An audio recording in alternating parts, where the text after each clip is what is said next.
What if the world's most powerful nation just got sidelined, and almost nobody even flinched? The air ain't buzzing with American swagger, with bold pronouncements from Washington. Instead, it's thick with a new kind of power. A different language. Look closely at the faces of the global elite as they gather. There's a palpable shift. The whispers aren't about what America will do next. They're about what everyone else is doing. Down in the main hall, a historic deal is about to be signed. A massive infrastructure initiative spanning 3 continents, bypassing traditional financial institutions, built on new currency systems. The cameras flash. Leaders from emerging blocs, from resurgent regional powers, stand shoulder to shoulder. But one seat, strategically placed yet subtly pushed to the periphery, remains less central. The American delegation is present, of course, dressed impeccably, smiling, but their smiles don't quite reach their eyes. They're observers, not architects. Participants, not leaders. This isn't a war. It isn't an invasion. It's far more insidious. It's the slow, quiet, undeniable erosion of trust. The world didn't wake up one morning to find America gone. It simply woke up and realized it no longer needed America in the same way. The nightmare isn't a sudden, catastrophic collapse. It's the creeping realization that the old order has simply faded. Like a once mighty emperor, still adorned in robes of gold, but now, the crowd looks to other thrones. And the truly terrifying part? Most people have no idea what's about to happen next. They're still living in yesterday's world, while tomorrow has already arrived. How did the world's supposed leader become its most distrusted giant, pushing allies away and inviting rivals in? For decades, America was the anchor, the steady hand. After the Soviet Union fell, there was no real debate. The American century wasn't just a slogan, it felt like a fact. The dollar was king. Hollywood was queen, and the Pentagon was the global protector. If you needed something done, you called Washington. If you wanted to invest, you went through New York. This wasn't just power, it was a global operating system. But every system, no matter how robust, has vulnerabilities. And America's vulnerabilities weren't external. They were self-inflicted. The seeds of distrust weren't planted overnight. They were sown over years, through a series of choices, each seemingly logical at the time, but collectively, they chipped away at the bedrock of global confidence. Think about it. A superpower, by definition, has immense strength. But true leadership isn't just about strength, it's about legitimacy. It's about earning respect, not just demanding it. Let's rewind to the early 2000s. The world was still reeling from 9/11. There was a moment, a brief, fragile window, where global solidarity with the U.S. was at an all-time high. Then came the drums of war in Iraq. The United Nations Security Council balked. Key allies expressed deep reservations. But Washington, convinced of its own righteousness, decided to go it alone.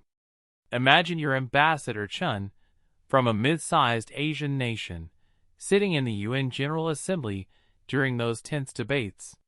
You've always looked to America as the guarantor of international law, the architect of the very institutions that protected your small country. Now, you watch as the U.S., openly, almost defiantly, disregards those same institutions. The intelligence for war, the WMDs, turned out to be not there. The promise of a swift, stable transition to democracy turned into a decade of chaos, extremism, and profound human cost. What did Ambassador Chun learn from that? What did leaders across the globe learn? That America, when it felt sufficiently threatened or sufficiently powerful, would simply bypass the rules it had helped create.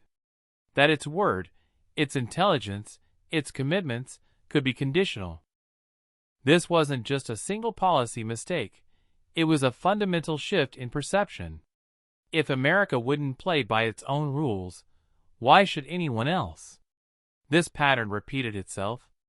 Libya, under the guise of humanitarian intervention, devolved into a failed state, a breeding ground for extremist groups, and a pipeline for migrants destabilizing Europe. The U.S. and its allies went in, achieved regime change, then largely walked away, leaving a vacuum. From a global perspective, this wasn't leadership, it was reckless abandon. Nations started asking, does America truly care about the consequences of its actions, or just about achieving its immediate objectives, no matter the long-term cost to others? But it wasn't just military might. America's economic power was even more formidable. The dollar, the global financial system, SWIFT, all were tools. And increasingly, they were used as weapons. Sanctions, originally designed for rogue states, began to be applied to a wider and wider range of entities, including companies and banks in allied nations, for doing business with sanctioned countries. Consider Eurotech Solutions, a fictional but all-too-real German engineering firm. For decades, they'd built strong business relationships in Iran, supplying machinery for non-military industrial use. Then, a new U.S. administration unilaterally withdrew from the Iran nuclear deal and reimposed sweeping sanctions. Eurotech, a company with no ties to U.S. soil, no American employees, found itself in an impossible bind. Do they continue to supply their Iranian partners, risking massive fines, exclusion from the U.S. financial system, and even prosecution for their executives? Or do they abandon decades of investment, break contracts, and surrender a lucrative market, effectively letting American domestic policy dictate their European business strategy? They chose the latter. They pulled out. Billions in lost revenue. Thousands of jobs in Europe impacted. But the real cost wasn't just financial. It was the dawning realization in Berlin, Paris, and Tokyo. The U.S. weaponized its financial system not just against adversaries, but against anyone whose business interests conflicted with Washington's geopolitical agenda. This wasn't about international consensus, it was about unilateral diktat. This act, repeated across multiple administrations and multiple targets, sent a chilling message. If you want to avoid being caught in the crosshairs of U.S. policy, you must find alternatives. You must reduce your dependency on the dollar, on SWIFT, on American financial institutions. Nations started to strategize. How can we trade without dollars? How can we fund projects without relying on Wall Street? How can we protect our companies from American extraterritorial law? The answer, slowly but surely, was to build their own systems, to diversify their reserves, to forge new alliances outside the American orbit. America's attempts to assert its dominance, to go it alone, to use its economic leverage as a blunt instrument, didn't make it stronger. It made the rest of the world wary. It taught them that American power, while immense, was also unpredictable and often self-serving. And that lesson? That lesson was the first crack in the foundation of the post-Davos 2026 world. The world didn't abandon America because it stopped being powerful. It abandoned America because America stopped being trustworthy. And now, the global game board has been fundamentally reshuffled. If America isn't the sole superpower anymore, then who exactly is rewriting the rules of the global game? For a brief, dazzling period, after the Cold War, it felt like the world had won gravity well, Washington, D.C. Every major decision, every global crisis, every significant economic shift seemed to emanate from or flow through the United States. But history abhors a vacuum, and power, like water, always finds a new path. That unipolar moment? It's over. We're now in a multipolar world, a complex, shifting mosaic of powers, each with its own interests, its own ambitions, and its own vision for the future. And these aren't just minor players. These are nations and blocs with significant economic and military heft. It's not just about China. That's too simplistic. The real story is the rise of agency among diverse nations, who once felt they had no choice but to align with one superpower or another. The clearest manifestation of this is the expansion of BRICS. What started as an economic acronym for 5 large emerging economies, Brazil, Russia, India, China, South Africa, has become a strategic counterweight. Meet Dr. Anya Sharma, an economic advisor to the president of a fictional but composite country, Zaharia, a medium-sized nation in Southeast Asia. For years, Zaharia relied on Western aid and IMF loans. But those always came with strings attached: political reforms, austerity measures, alignment with Western foreign policy positions. They felt patronized, constrained. When the opportunity arose to join an expanded BRICS Plus group, Zaharia saw not just an economic opportunity, but a declaration of independence. Dr. Sharma advised her president, "This isn't about choosing Beijing over Washington. This is about choosing Zaharia. We get access to a massive market, yes.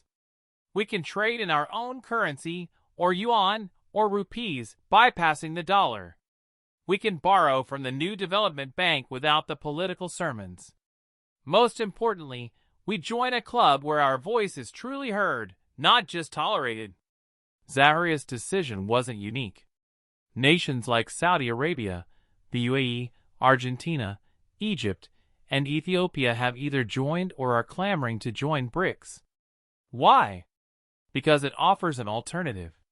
It offers a path to development and influence that doesn't require bowing to a single, distant power.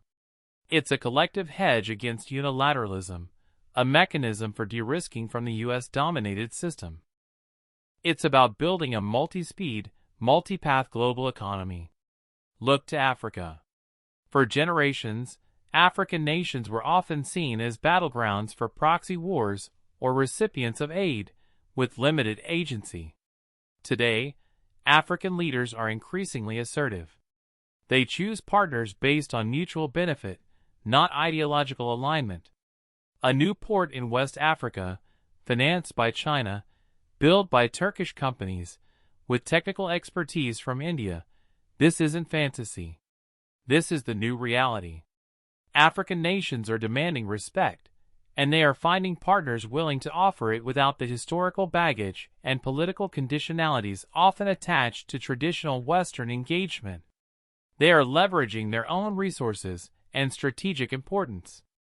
The creation of the Bretton Woods institutions, the IMF, the World Bank, after World War II cemented American economic dominance.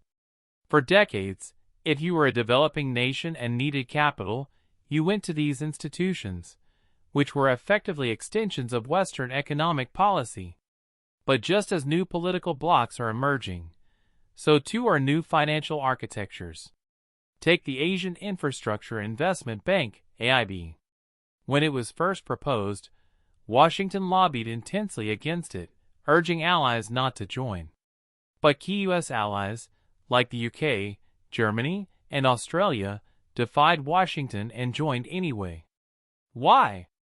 Because they saw the need for infrastructure funding in Asia was immense, and the AIB offered a complementary source of capital, not just a competitor. Imagine the Minister of Finance from Kalen, a small Central Asian republic, needing to fund a critical railway project connecting their landlocked country to new trade routes. They approached the World Bank. The process is slow, bureaucratic, and comes with a long list of environmental, social, and governance conditions that feel overly prescriptive and sometimes culturally insensitive. They then approach the AIB. The process is faster, more focused on the practicalities of construction, and the conditions are more pragmatic, tailored to Kalen's specific context. This isn't to say one is inherently better than the other, but it highlights the crucial point: there are now choices. Nations no longer have to put all their eggs in the Western basket. The Shanghai Cooperation Organization, SCO, originally a security pact, has expanded its economic cooperation, providing a framework for trade and investment across Eurasia. The Belt and Road Initiative, BRI, while controversial, has nevertheless reshaped infrastructure and trade routes across vast swathes of the globe, often connecting nations that were previously underserved by traditional Western investment. The global game board is no longer a monopoly. It's a bustling marketplace of ideas, capital, and alliances. From global south to resurgent east, nations are realizing they have more options than ever before. They are pooling their resources, building parallel institutions, and asserting their sovereign interests with renewed confidence. The world is witnessing a diffusion of power, a decentralization of influence. This isn't just a challenge to American supremacy. It's a fundamental redefinition of what global leadership even means. And this new reality has profound implications for the very currency that has underpinned America's superpower status for generations. What happens when the global currency, the very foundation of America's power, starts to crumble? For 80 years, the US dollar has been the unchallenged king of global finance. It's the currency in which most international trade is conducted, most debts are denominated, and most central banks hold their reserves. This exorbitant privilege, as it's called, allows the U.S. to print money to fund its vast deficits, to import goods cheaply, and to wield unparalleled influence over the world economy. It's been the silent, invisible engine of American power, far more potent than any aircraft carrier. But what happens when that engine starts to sputter? When nations actively seek to disconnect their economic lifeblood from the dollar's grip? We talked about sanctions earlier. Now, let's see the direct consequence: de-dollarization. When America weaponizes the dollar, it forces other nations to find alternatives. This isn't theoretical. It's happening right now, in quiet transactions that rarely make headlines, but which cumulatively are reshaping global finance. Meet Sheikh Khalid, the head of a major state-owned oil company in the Gulf. For decades, every barrel of oil sold was priced and paid in US dollars. It was simply how the world worked. But after years of watching US sanctions choke off vital economies, after seeing allies' assets frozen or seized, a quiet directive came down from the highest levels of government: diversify. Reduce dollar exposure. So, when a major contract came up to supply a growing economy like India or China, Sheikh Khalid's company quietly began offering payment options in local currencies: rupees, yuan. The buyer saves on conversion fees. The seller reduces their dollar holdings. It's a win-win, designed specifically to circumvent the U.S. financial system. These aren't isolated incidents. Russia, under heavy U.S. sanctions, has accelerated its de-dollarization efforts, trading energy in rubles and yuan, boosting gold reserves. China has consistently pushed for greater use of the yuan in international trade, particularly through its Belt and Road Initiative. Even Saudi Arabia, a longtime American ally and linchpin of the petrodollar system, has openly discussed pricing oil in currencies other than the dollar. This isn't about replacing the dollar overnight. It's about creating parallel systems, about chipping away at its dominance. Each non-dollar transaction, each new currency swap agreement, each bilateral trade deal bypassing the dollar, is a tiny tremor in the global financial landscape. Over time, these tremors add up to an earthquake. Adding fuel to this fire is the rise of central bank digital currencies, CBDCs. Many nations see CBDCs as a way to conduct cross-border trade without relying on the traditional SWIFT system, which is largely controlled by the U.S. and its allies. Imagine a direct, instantaneous payment between a central bank in Brazil and a central bank in South Africa, using their respective CBDCs, without ever touching the US dollar or navigating the SWIFT network. This isn't sci-fi. China's digital yuan is already being piloted for international trade. Russia, India, and dozens of other countries are exploring or developing their own CBDCs. This isn't just about technological advancement, it's about strategic autonomy. It's about creating a global financial infrastructure that is less vulnerable to the unilateral actions of any single nation. And then there's gold, the ancient, gleaming metal. For years, as global finance became increasingly digitized, gold seemed like a relic. But now, central banks across the globe, particularly those in non-Western nations, are quietly but aggressively accumulating gold. Why? Because gold is stateless. It cannot be sanctioned. It cannot be weaponized. It's a hedge against the unpredictability of fiat currencies and a statement of independence from the dollar-centric system. It's the ultimate de-risking asset in an uncertain world. The erosion of the dollar's dominance won't be a sudden crash, but a gradual, relentless decline. As more trade moves to alternative currencies, as more central banks diversify their reserves into gold and other assets, the U.S. will lose its exorbitant privilege. This means higher inflation at home, as the ability to print money without significant consequences diminishes. It means higher borrowing costs for the U.S. government. It means a reduced ability to fund its military and its global influence. It means a fundamental shift in the global economic power balance, forcing America to face a reality where its economic leverage is no longer limitless. This financial earthquake, long predicted by some, is now in motion, and it will shake the foundations of American prosperity. But America's challenges aren't just external. They are deeply rooted within its own borders. But even as the world changes around it, is America truly ready to face its own internal demons that are accelerating its decline? The image America projects to the world, of strength, stability, and democratic ideals, has long been a source of its soft power. But increasingly, the world sees a different America. An America consumed by internal strife, paralyzed by political gridlock, and grappling with fundamental questions about its own identity and future. A nation deeply divided, where trust in institutions, in each other, and even in objective truth, is eroding at an alarming rate. This internal rot isn't just a domestic issue.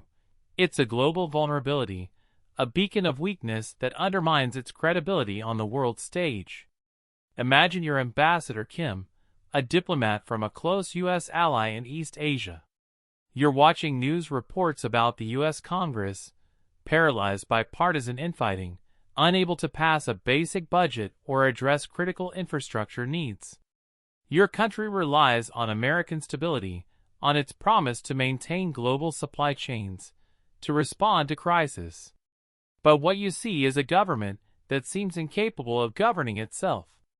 You recall a specific moment, a bill to upgrade America's aging ports and rail networks, vital for global trade, languishing in Congress for years, held hostage by political grandstanding. Your own nation's economy, deeply intertwined with American trade, becomes vulnerable to these self-inflicted wounds. When a key trade negotiation comes up, you wonder, can the U.S. even make a deal that will stick, or will a new election undo it all? This isn't just about policy.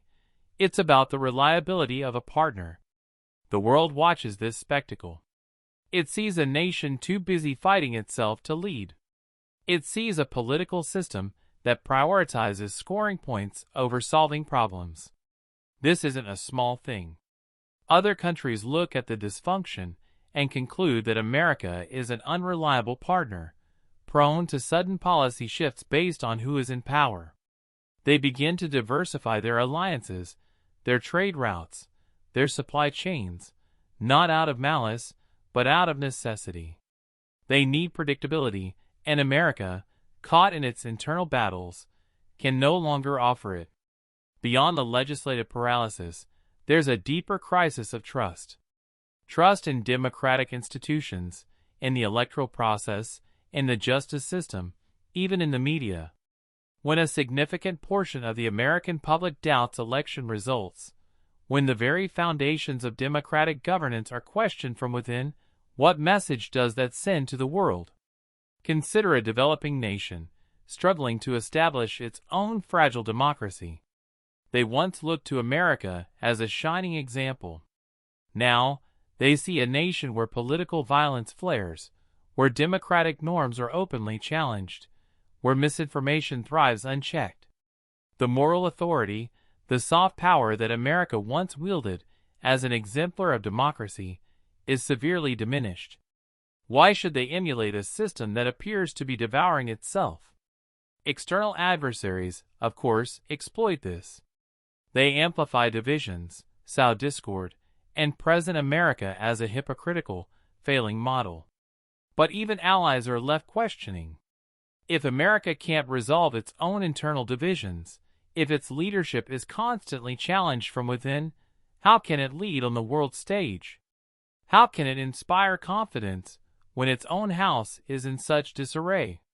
And underlying much of this internal strife is a profound economic inequality. The American dream, for many, feels increasingly out of reach. The growing gap between the super-rich and the struggling middle class creates resentment, fuels populist movements, and undermines social cohesion. Imagine Maria, a single mother in Ohio, working 2 jobs, barely making ends meet, watching as billionaires launch themselves into space while she can't afford childcare.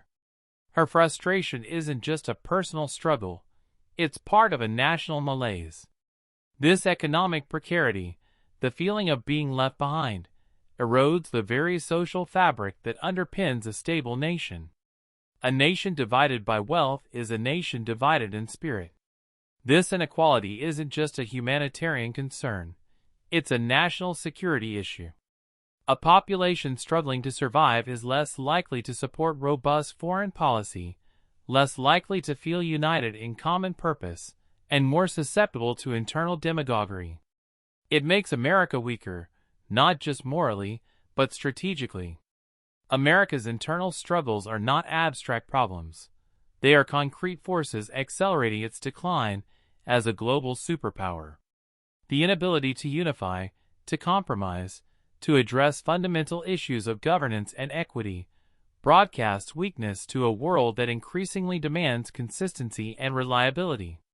This internal rot chips away at America's foundation, leaving it less capable of projecting power externally, less credible as a global leader, and ultimately, more vulnerable to the multipolar future that has already arrived. The nightmare isn't just about what others are doing to America. It's about what America is doing to itself. And this is all converging on a dramatic redefinition of our global reality.